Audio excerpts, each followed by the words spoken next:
હવે હું આપણા ચીફ ગેસ્ટને બધા જ લેડીઝને મોટિવેટ કરવાનું પ્રેરણા કરીશું કે ma'am please the stage is yours.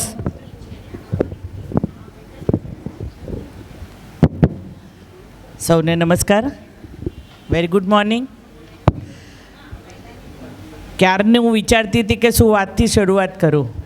આમ તો ભાગ્યશ્રીને એપ્રિશિએટ કરવા માટે આપણે સૌ ભેગા થયા છે, કારણ કે વિનોદભાઈએ વહુ તરીકે એમને પોતાનો વારસો આપવાનું ચાલુ રાખ્યું છે. એટલે વિનોદભાઈ પોતાની સક્સેસ પછી હવે એણે શોધી લીધું કે દીકરો તો વકીલ બને છે, એટલે હવે કોને આ વારસો સોંપીને જાય. એટલે સુરત મિત્ર પછી ભાગ્યશ્રી પર આવ્યા છે અને શબ્દશ્રીથી શરૂઆત કરી છે. 1 વર્ષ પૂરું થયું છે, એટલે આપણે એમને અભિનંદન આપીએ. આમ તો મેં સ્કેન કરવાની કોશિશ કરી, પણ સ્કેનમાં પૈસા ભરો તો જ તમારાથી વંચાશે, એટલે લવાજમ તો ભરવું જ પડશે. અને 2 અંક અહીંયા હતા તે મેં થોડા એટ ગ્લાન્સ આમ જોઈ લીધા. મંચ પર ઘણા બધા મહાનુભાવો છે, કેટલાકને ઓળખું છું, કેટલાકને પ્રથમ વખત મળી, કેટલાક કલીગ છે. એટલે તમે જે એ લોકો અહીંયા બેસાડ્યા તે ક્રમમાં કહું તો વાસુદેવભાઈ પહેલાં બેઠા છે, રવિન્દ્રભાઈ મારી સાથે કોર્પોરેશન હતા, અને પ્રિયંકાને સુધારી લઉં એકવાર. લેટેસ્ટ વાતોથી અપગ્રેડ લાગતી નથી તું, કારણ કે હમણાં જયા અમિતાભ બચ્ચન કહ્યું તેનો વાંધો લીધો છે, એટલે અહીંયા મંગલાબેને લીધો નથી એટલું જ. એટલે એની પોતાની પણ ઓળખ છે ડૉક્ટર તરીકેની. અને કહેવાય ને કે દરેક સફળ પુરુષની પાછળ સ્ત્રીનો હાથ હોય, તેણે ડિસ્પેન્સરી એની સંભાળી છે ને, એટલે રવિન્દ્રભાઈ અહીંયા હતા. એટલે એટલો સુધારો કરી લેવાનો. એટલે જેને એપ્રિશિએટ એટલે જ મેં પૂછ્યું, કારણ કે દરેકનો પરિચય તું આપતી હતી તારે મને, એટલે જ મેં કીધું થોડા એવોર્ડ આપ, એટલે મને થોડું ખબર પડે એમ. કારણ કે ઘણીવાર માઇક પકડાવી દો અને 64 કોને એવોર્ડ અપાયા એ મને ખબર નથી હોતી. એટલે આપણી વચ્ચે વાસુદેવભાઈ હું પહેલેથી જ ઓળખું છું, એટલે એમની કામગીરી મને ખ્યાલમાં જ છે, અને ઉંમર પણ પૂછાઈ ગઈ એમની. એટલે કેટલી ઉંમરે રિટાયર થવું એવું આપણને ખબર નથી કોઈને. પોલિટિક્સમાં અમને લોકોને પણ સવાલ પૂછતા હોય આવા બધા કે કેટલા વખત કામ કરશો. એટલે દીપિકા છે, પારુલબેનની તો કારકિર્દી હમણાં શરૂ થઈ છે, અને ચપટવાળા પણ કેવુર પણ હમણાં જ કોર્પોરેટર છે, એટલા બધા શરૂઆતના તબક્કામાં છે. આમ તો ઘણા બધાને ઓળખું છું, પહેલી લાઈન બીજી લાઈન, બહારગામથી પણ આવેલા લોકો છે. ખાસ કરીને સિંધી સમાજની 2-3 બહેનોને જે એવોર્ડ અપાયા, એમાં કોઈક ચેરમેન હતી, કોઈક કંપનીમાં તમે યુએસથી આવીને અહીંયા આગળ એક્ટિવિટી કરી રહ્યા છો. 2 લોકો અમરેલીના હતા, એટલે અમરેલીથી આવીને તમે જે આખું એને પેન ગુજરાત કહેવાય, આમ તો પેન ઇન્ડિયા નહીં કહેવાય, આપણે પેન ગુજરાતના દરેક જગ્યા પરથી એક્ટિવિટી કરવા માટેનો પ્રયત્ન એમણે કર્યો, તેને હું શુભકામના આપું છું.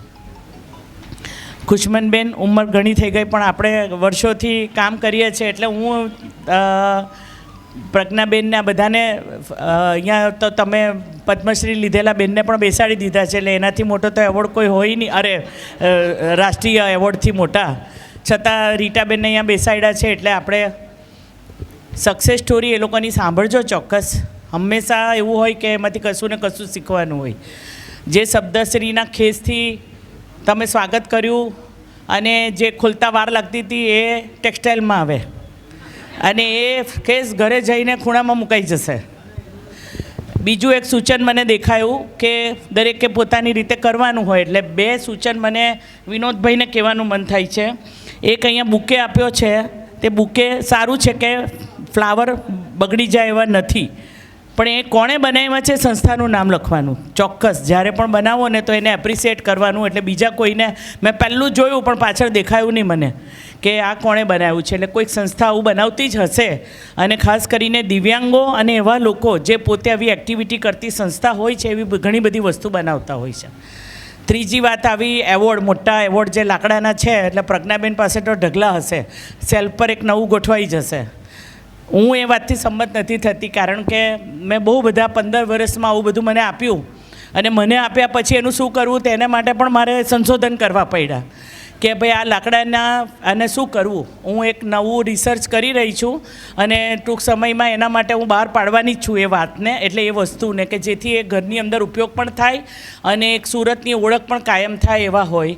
કારણ કે એ વિચાર મને આવેલો કલકત્તાથી. કલકત્તા એ લોકોએ જ્યારે મને ઓનર કરી ત્યારે એ લોકોએ મને જે આપણા પેપર વુડનું સર્ટિફિકેટ આપેલું અને એની અંદર 3-4 સીડ્સ હતા. એટલે એને લીધે જેમ ગણપતિ ડિઝોલ્વ થઈ જાય કુંડામાં, એવી રીતે આ એવોર્ડ પણ ફોટો પડાઈ ગયા પછી એને મૂકી રાખવાની જરૂર નથી હોતી. ઝાપટિયા મારીને સાફ જ કરતા હોઈએ છીએ આપણે. એને બદલે એ ફોટો સાચવીને સ્કેન થઈ જાય અને એ પછી એના પ્લાન્ટેશનથી આપણને યાદગીરી રહે. અથવા તો એવા પણ એવોર્ડ આપે છે કે આજે હું તમને એટલે એવોર્ડ કરું છું કે તમારા વતી હું 5 વર્ષ સુધી હું વૃક્ષ વાવીશ, 5 વૃક્ષ વાવીશ અથવા આ સેવા કાર્ય કરીશ. ત્રીજી વસ્તુ કે ઘણા બધા નવા ચહેરા દેખાયા. બાકી ઘણા એવોર્ડ લેવા જઈએ ત્યારે એકના એક ચહેરાને આપવા પડતા હોય એવોર્ડ, તે વસ્તુ ખૂંદતી હોય છે મને. એટલે કોઈક ને કોઈક જગ્યા ઉપર મોના હસતી નહીં તું, તારા માટે નથી આ. પણ એ લોકોને મેં એક સૂચન આપ્યું હમણાં જ, કારણ કે હવે કેવું થઈ ગયું છે કે ક્યારે કઈ ઉંમરે એવોર્ડ આપવા તે નથી ખબર પડતી. પહેલાંના વખતમાં એવું હતું કે તમે વર્ષો સુધી કોઈ તપસ્યા કરો, કામ કરો, પછી તમને એપ્રિસિએટ કરે. એટલે જેમ રીટાબેનને આટલા વર્ષોની તપસ્યા પછી મળ્યું, અને હમણાં કેટલીક વાર કેવું હોય કે નવું જનરેશનને તરત જ કંઈ ને કંઈ એવોર્ડને એપ્રિસિએશન મળી જાય. બંનેની રીતે સારા છે કે તમારું કામની શરૂઆત થાય ત્યારે તમને કોઈ એપ્રિસિએટ કરી દે તો તમારા કામમાં ઉત્સાહ પણ વધે. પણ એની સાથે સાથે જે હવે આ વર્ષો સુધી એટલે કેટેગરી બનાવવાની વાત આવે, કોર્પોરેશનના 3-4 લોકો છે અહીંયા એટલે એને ખબર છે, કારણ કે હું આવું બધું જ્યારે મને તક મળતી ત્યારે આવું શોધી લેતી. અને આ વાત કદાચ જે લોકો મને પહેલી વાર મળ્યા હશે કે આગળ કોઈ આવા કાર્યક્રમમાં હશે, અને હું કહેતી જ હોઉં છું, અને એટલા માટે કહેતી હોઉં છું કે એમાંથી શીખવા મળતું હોય છે. કોર્પોરેશનની અંદર હું જ્યારે પહેલા વર્ષે કોર્પોરેટર બની અને સાંસ્કૃતિક સમિતિની ચેરમેન બની તે વખતે એવું મને વિચાર આવ્યો કે કેવા લોકોનું સન્માન કરવું જેથી સુરત મહાનગરપાલિકા સાથે એનું નામ જોડાઈને એને એપ્રિસિએટ કરે. એટલે એમાં મેં પૂછ્યું તો એ લોકો આવી રીતે 5-6 કેટેગરી બનાવેલી તે મને બતાવી દીધી. એટલે કે શિક્ષક આવે, કલાકાર આવે, કવિયત્રી આવે, નાટ્યકાર આવે, એટલે આવું બધું 5-6-10 કેટેગરીથી વધારે કોઈ કેટેગરી હતી જ નહીં. અને ત્યારે મને એવું વિચાર આવ્યો, કારણ કે એ 2000ની વાત છે, કદાચ 2001માં તો ડેપ્યુટી ચેરમેન તમે એટલે આપણે બની ગયા હતા એમાં, એટલે 2000ની સાલની વાત કરું છું, 24 વર્ષ પહેલાં. એટલે તે વખતે મેં એવું વિચાર્યું કે ભાઈ હું રાજનીતિમાં આવી, મને સફળતા મળી, અથવા તો મને તો 33% સીધો લાભ મળ્યો કે ભાઈ વિમેનને માટે અત્યારે કરી દીધા. જે કોર્પોરેશન કક્ષાએ 33% રિઝર્વ હતા એ હમણાં ગયા વખતે નરેન્દ્રભાઈએ કર્યા, કે જે એક સરસ ઘટનાની સાક્ષી હું બની કે હવે આખા દેશની અંદર વિધાનસભા અને લોકસભાની અંદર 33% બહેનોને પ્રતિનિધિત્વ બનશે, કે જે નીતિ વિષયક નિર્ણયમાં પણ પોતાનું યોગદાન આપશે. એટલે એને લીધે તે વખતે મેં એવું વિચાર્યું કે હું તો કોર્પોરેટર અહીંયા 33%ને લીધે આવી, પણ એવી કઈ વ્યક્તિ હશે કે જેને હું શોધી કાઢું કે જે વિધાઉટ રિઝર્વેશન અહીંયા કોર્પોરેશન સુધી આવી. અને મેં આખો ઇતિહાસ ખંગોળ્યો તો મને 4 જણ મળ્યા, અને એ 4 જણની ઉંમર લગભગ 85 થી 90 વર્ષની હતી, અને એ લોકો જીવિત હતા. અને એ લોકોને ત્યાં હું એ લોકોના પરિવારને મળી અને મેં એવું કીધું કે તમે પ્લીઝ એ લોકોને લઈને ગમે તે રીતે આવો. તે વખતે તો એવું હતું કે અત્યારે પણ કોર્પોરેશન નવું નથી બન્યું, એટલે પેલું જૂનું કોર્પોરેશન એના દાદરા ચડવા, લિફ્ટ નહીં, એટલે એ લોકોને ત્યાં સુધી હોલની અંદર લાવવામાં પણ તકલીફ પડી, જેની અંદર અત્યારે કોર્પોરેશનનું એ બને છે ત્યાં આગળ. પણ એ 4 જણને જે દિવસે ખંડમાં બેસાડીને મેં જ્યારે સન્માન કર્યું ત્યારે મને એ લોકોના આંખમાં જે આંસુ જોયા છે કે એ 4 બહેનપણીઓ ત્યાર પછી જ મળી હતી. કોર્પોરેશનની અંદર ગયા પછી એને કોઈ યાદ જ નહોતું કર્યું. એટલે અમે એ લોકોના અનુભવ, એટલે એમાંથી ટ્રેજેડી જુઓ કે 4 જ્યારે મળ્યા, જેમ આપણે બધા જૂના મિત્રો મળ્યા કે જૂના લોકો મળ્યા તેના જેવું હતું કે ભાઈ એ પોતાના સ્મરણો વાગોળતા હતા. તો એ પોતે હતા ત્યારે શું હતું, તેમાંથી એકને ચલાતું નહોતું, એકને સંભળાતું નહોતું, એકને જોવામાં તકલીફ હતી. એટલે એવી કક્ષા પર એ લોકો આવી ગયેલા, અને છતાં પણ એ લોકો આ કોર્પોરેશન સુધી પહોંચીને એ લોકો આનંદિત થયા. એટલે ત્યારથી મને એમ થયું કે કોર્પોરેશનની અંદર આવી રીતે એક રેકગ્નાઇઝ એવું હોવું જોઈએ. એટલે દરેક સંસ્થાઓ અથવા કોઈક સંસ્થા એવી હોવી જોઈએ કે જે પોતે આવા સુરત એવોર્ડ જ્યારે આપે તો ઘણી બધી વખત એના વિચારો થયા, પણ પછી એ વિચારો સતત બદલાતા રહેતા હોય છે, કારણ કે દરેકને પોતાના સમયને પોતાના ટેન્યુઅરમાં શું કરવું હોય એટલે એમાં જે ઇઝી વે લાગે તે કરીને મૂકી દે. એટલે એની અંદર મેં સુધારા પણ ઘણા કર્યા, પણ આપણા ગયા પછી પાછું બધું ત્યાંનું ત્યાં હોય. અને કોર્પોરેટર બન્યા પછી હું સાંસદ બની, હું મંત્રી બની, પછી એ લોકો પાછો સન્માન કર્યું ત્યારે મેં રિસ્પેક્ટફુલી ત્યાં જવાનું બંધ કરી દીધું કે હું કોર્પોરેટર બની તો હું એકવાર 5 વર્ષ બની તો મને એકવાર સન્માનવાની હોય, દર વખતે મને જ નહીં સન્માનવાની હોય. એવી જ રીતે હું એકવાર મંત્રી બની, એકવાર સાંસદ બની, હું 15 વર્ષ સાંસદ બની તો 15 વર્ષ સુધી હું જ એવોર્ડ લાયા કરું એનો કંઈ અર્થ નથી. એને બદલે જે આવા સક્સેસ લોકો હોય એ સક્સેસ લોકોએ જ્યારે એ લોકોને સન્માન કરવા આવે ત્યારે એ લોકોએ 2 જણને નોમિનેટ કરી દેવાના. ધારો કે પ્રજ્ઞાબેનને કોઈ મળવા આવ્યું તો પ્રજ્ઞાબેને 2 નામ બીજા સૂચવવાના કે જેને લીધે સેકન્ડ જનરેશન, થર્ડ જનરેશન જે આવું એના ધ્યાનમાં હોય, એના પોતાના ગ્રુપમાં હોય તો એનું એ લોકોને ધ્યાન આવે. એટલે ઘણી બધી એક્ટિવિટી એવું છે, કારણ કે Surat is the fastest growing city of the world અને આવા શહેરની અંદર કોસ્મોપોલિટન સિટીમાં ઘણી બધી પ્રવૃત્તિ એવી છે કે જૂની પ્રવૃત્તિ કરતાં નવીનતમ હોય, પણ એ પ્રવૃત્તિઓ આપણને જોવા નથી મળતી, જાણવા નથી મળતી. એવા લોકો આપણા સુધી પહોંચે અને એ લોકોને પગભર કરીએ તો મને લાગે છે, અથવા એપ્રિસિએટ કરીએ તો એ ઘણી બધી નવી છોકરીઓ એવી રીતની કામ કરતી હોય છે અને સરસ મજાનું આપણને એક્ઝામ્પલ સેટ કરતી હોય છે. તો એવા લોકોને આપણે એપ્રિસિએટ કરવા જોઈએ. એટલે જે 64 જોગણી માતાનું મંદિર મેં જોયું છે, પણ 64 માતાઓ અહીંયા મને ગણવાનો અત્યારે સમય નથી મળ્યો. પણ આ જે એવોર્ડ મળ્યા છે તેના સંદર્ભમાં એક વાત કરી દઉં, કારણ કે હું પણ કહી શકાય ને કે 15 વર્ષની લાંબી ઇનિંગ પછી જ્યારે મને અત્યારે હું સુરત પાછી ફરી છું ત્યારે પણ મને એમ થાય કે એવું શું પ્રવૃત્તિ કરું, હું શું શીખી છું કે જેમાંથી મને આગળ જવાનું અથવા લોકોની સાથે કનેક્ટ થવાનું કામ મળે. અને એમાંથી મેં પણ સંશોધન કર્યું કે મારી સરનેમ જરદોઝ આવે છે. એટલે હમણાં એક બેન મળ્યા હતા, એટલે મને પૂછતા હતા કે તમે કયા સમાજના, એટલે કઈ જ્ઞાતિમાંથી આવો છો, એટલે તમે દરજી સમાજમાંથી છો. એટલે ત્યારે મેં કીધું, કારણ કે હું અનાવિલ બ્રાહ્મણની દીકરી, વૈષ્ણવ સમાજ અંગીકાર કરેલો, એ પરિવારમાં લગ્ન કરેલા, પણ નરેન્દ્રભાઈએ શોધી નાખ્યું કે જરદોષ એટલે જરીમાંથી દોષ શોધે તે, એટલે અમદાવાદી દરજી કહેવાય. છતાં પણ એ જ્ઞાતિને લીધે રાજનીતિ ચાલે છે એટલે ચાલવા દેવું પડે. પણ એ જરદોષ સરનેમની એક એ છે, અને જરદોઝી જે કામ થતા હોય ખુશમનબેનના સમાજની અંદર તો કસ્ટમ છે. કદાચ તમને એણે જણાવી નહીં હોય કોઈ દિવસ, પણ તમને કહી દઉં કે છોકરાની વહુ પરણીને આવે પછી ત્યારે આપવા કરતાં જ્યારે છોકરું લાવે ત્યારે એ લોકોને સોનાના તારવાળી સાડી એ લોકો આપતા હોય, અને એ સાડી વર્ષો રહેતી હોય, એ જે જરી ભરેલી સાડી હોય તે. તો એ જરદોઝી કામને કોઈ પ્રોજેક્ટ કર્યું જ નથી. બીજું કે સોનુના એ જે જરી બને છે તે મેં સંશોધન કર્યું કે 180 પ્રકારની જરી બને છે. જ્યારે હું રાજનીતિની અંદર શરૂઆત કરી અને થોડાક ઇસ્યુ આવ્યા જીએસટીના, તો લગભગ 8 પ્રકારની મેં જરી જોયેલી કે સોનાના તારવાળી, ચાંદીના તારવાળી, કોપરના તારવાળી, આર્ટિફિશિયલ, ટ્વિસ્ટિંગવાળી, આવી બધી જરીના ટેક્સના ઇસ્યુ લઈને અમે તમે ગયેલા. હમણાં તો હું પોતે ચોંકી ગઈ કે સુરતની અંદર આટલા પ્રકારની જરી, આટલા બધાના કલર બને. અને જ્યારે ઓલ ઓવર ઇન્ડિયા બધે જવાનું મળ્યું હેન્ડલૂમ હેન્ડીક્રાફ્ટની બધી પ્રવૃત્તિ જોવા માટે, તો મને ખ્યાલ આવ્યો કે જરી તો સુરતથી જ જાય છે. એટલે જરીની બાય પ્રોડક્ટ બની જ નથી, જરી સાડીમાં વપરાય એટલું જ છે. પછી આવું કંઈ ઉપર છેલ્લું કામ થાય.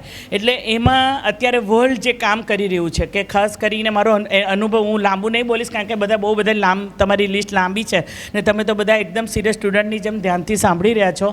પણ જે યુએસના સેક્રેટરી આવ્યા હતા, તે જ્યારે હેન્ડલૂમનું મોટું ફેર જ્યારે દિલ્હીમાં લાગેલું અને અમે એને વેલકમ કર્યું, તો આપણે ત્યાંની ઇન્ડિયન પ્રોડક્ટને એને સિલેક્ટ કરી અને ત્યાંથી ખરીદી અને એણે 2 વસ્તુ માંગી. જ્યારે અમે એને બધું બતાવતા હતા કે કેવી રીતે આખા દેશનું હેન્ડલૂમ હેન્ડીક્રાફ્ટ કામ કરે છે, તો એણે કીધું I want a Modi jacket.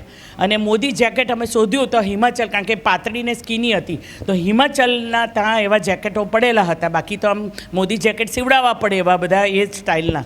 અને બીજું જે બીડ્સના બેલ્ટ હતા, જે મણિપુરની અંદર બહેનો બનાવતી હોય, તો એ બેલ્ટ એણે સિલેક્ટ કર્યો અને એની સાથેનું એનું આર્ટિફિશિયલ એની જ્વેલરી પસંદ કરી.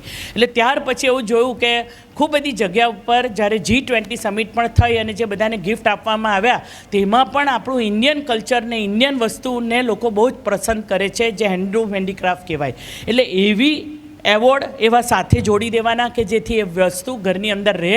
એટલે એવા ફેંકી દીધેલા કાપડ, જરી જરદોઝીના જે કામ કરતા હોય, અહીંયા ખૂબ બધા મશીનો છે. ડાયમંડ ઇન્ડસ્ટ્રીની અંદર રિસેશન આવ્યા પછી લોકોએ નાના એમ્બ્રોઇડરી મશીન નાખ્યા છે. એ એમ્બ્રોઇડરી મશીન પાસે પણ ખાલી ચણિયાચોળી, સાડી અને ડ્રેસ જ ભરે, એની વેલ્યુ એડિશન, એ વસ્તુમાંથી અલગ પ્રોડક્ટ બનાવવાનું કામ મેં બીડું ઝડપું છે. 150 છોકરીઓને તૈયાર કરી છે. જનરલી આ બધી કલા મુસ્લિમ સમાજમાં હોય, પણ એ લોકોની સાથે મળીને જ આપણે કામ કરવાનું હોય. એટલે એવા બોક્સીસ, એવા એવોર્ડ, એવું બધી જ વસ્તુ તૈયાર કરી છે. જે દિવસે થશે એ દિવસે આ બધા જાણકારોને વોટ્સઅપ પર મેસેજ કરીશ. હું એની પ્રોડક્ટ ડેવલપ કરી રહી છું, એટલે ખૂબ સરસ રીતે લોકોને એમ થાય કે ઘરમાં એ વસ્તુ પણ પડી રહી હોય, પેન સ્ટેન્ડ હોય કે નાના કોસ્ટર હોય કે ટિશ્યુ પેપર બોક્સ હોય કે નાના ગિફ્ટ બોક્સ હોય, જેમ આપણે કોઈ પ્રસંગે વપરાતા હોય એવી કે સુરતની ઓળખ એની અંદર દેખાય, કે જરી જરદોઝીનું કામ આગળ થાય, એની ફ્રેમ હોય, ડેકોરેશનમાં પણ વપરાય છે. તમે લોકો આમાં મેં જોયો લેખ, એક વંદે ભારતનો લેખ હતો. વંદે ભારતમાં કેટલા લોકો બેઠા છે કે એની મને ખબર નથી, પણ અહીંયાથી સુરતથી અમદાવાદ સુધી જજો, ગાંધીનગર સુધી, અને ગાંધીનગર જ્યાં ઉતરશો ત્યાં સ્ટેશનની ઉપર જ 5 સ્ટાર હોટલ બનેલી છે, લીલા હોટલ, અને તમને ખબર પણ નહીં પડે. એને હોટલની અંદર ચા નાસ્તો કરીને પાછા આવી જજો. અને એ જગ્યા ઉપર ફ્રન્ટની અંદર આટલી હ્યુજ સાઇઝની એવી જરદોઝીની ફ્રેમ મૂકી છે. પણ આપણે આપણા જીવનમાં એ બધું વણાતા કે લેતા નથી. અહીંયા આગળ મેં કેટલાકના ઘરે જોઈ તો દુબઈથી ખરીદીને લાવેલા. એટલે જે વસ્તુની કળા આપણી ઓરિજિનલ છે એને જાગૃત રાખવાનું કામ આપણે લોકો કરતા નથી. એટલે બહેનો ઘરે બેસીને આ બધું કામ કરી શકે. એટલે રિસાયકલિંગ અને આત્મનિર્ભર બંને પાસાને વણી લઈને હું પ્રવૃત્તિ કરી રહી છું. એટલે મેં સંસ્થાઓને પણ પૂછ્યું કે તમે શું કામ કરો છો. એટલે તમે જ્યારે કોઈ કામ કરતા હો અથવા તમારે કોઈ આવું પ્રોડક્શન હોય અને માર્કેટિંગની જરૂર હોય તો ચોક્કસ જણાવજો. કારણ કે સ્ટેશન ઉપર દર 15 દિવસે એક સ્ટોલ મળે છે. એ સ્ટોલની અંદર તમે તમારી વસ્તુની પ્રોડક્ટ વેચી શકો. 1000 રૂપિયા જ હોય. અને એની સાથે સાથે એરપોર્ટ પર પણ સખી મંડળ, હમણાં સખી મેળાઓ પણ આવશે કોર્પોરેશનના. દરેક ઝોનની અંદર અલગ અલગ મેળા લાગશે. કારણ કે બહેનો ઘર ઉપયોગી વસ્તુ બનાવે પણ એના માર્કેટિંગ માટેની તક એને મળતી હોતી નથી. તો માર્કેટ લિંકેજ ઓનલાઈન અને ઓફલાઈન બંને પ્રેઝન્ટ કેવી રીતે કરાય એના માટે આપણે કામ કરશું. કારણ કે 2 ગૃહ ઉપયોગી ચીજવાળી બહેનો હતી કે જે લોકો કોન્ટેક્ટ અને માઉથ પબ્લિસિટી, જનરલી એવું કહેવાય કે સૌથી મોટા વિનોદભાઈને સોરી ટુ સે કે વિનોદભાઈ તમારા કરતાં સૌથી મોટા માર્કેટિંગના એજન્ટ જો હોય તો એ બહેનો હોય. કારણ કે બહેનો જેટલી વાત કરે, કે બહેનો એકબીજાના કાનમાં ખુશખુશી કરે, તેટલું માર્કેટ બીજા કોઈનું હોતું નથી. કે સારું કાં મળે, સાડી કાં, પાણીપુરી કાં, એ ખાવાનું કાં. એટલે બહેનોને એટલા માટે નરેન્દ્રભાઈ પણ એટલા માટે બહેનોને સાચવેલી રાખે કે એની વાર્તા જેટલી કયા કરશે કાન પર, એટલે વાતો તમારા કાન પર જેટલી પડશો એટલી માઉથ મીડિયા જેટલું કામ કરશે એટલું તમારું ઇલેક્ટ્રોનિક અને પ્રિન્ટિંગ મીડિયાની અંદર તમને થોડી ઝડપ ઓછી પડશે. તમને બધાને મળીને ખૂબ આનંદ થયો. બાકીની કેટેગરી હું ભાગ્યશ્રી પાસે જાણી લઈશ. અને આપણા બધા વતી ઓલ ધ બેસ્ટ કે નવી શરૂઆત કરી છે. શરૂઆતની અંદર છોડ નાનો હોય, 1 વર્ષનો હોય ત્યારે તકલીફ પડે, 2 વર્ષનો, 3 વર્ષનો, 5 વર્ષનો થાય પછી એની જાતે ફૂલે ફાલે. તો આપણે સૌ એને સપોર્ટ કરીએ. અને જે લોકોને એવોર્ડ મળે છે એ બધાને કોંગ્રેચ્યુલેશન. Thank you. દર્શનાબેન,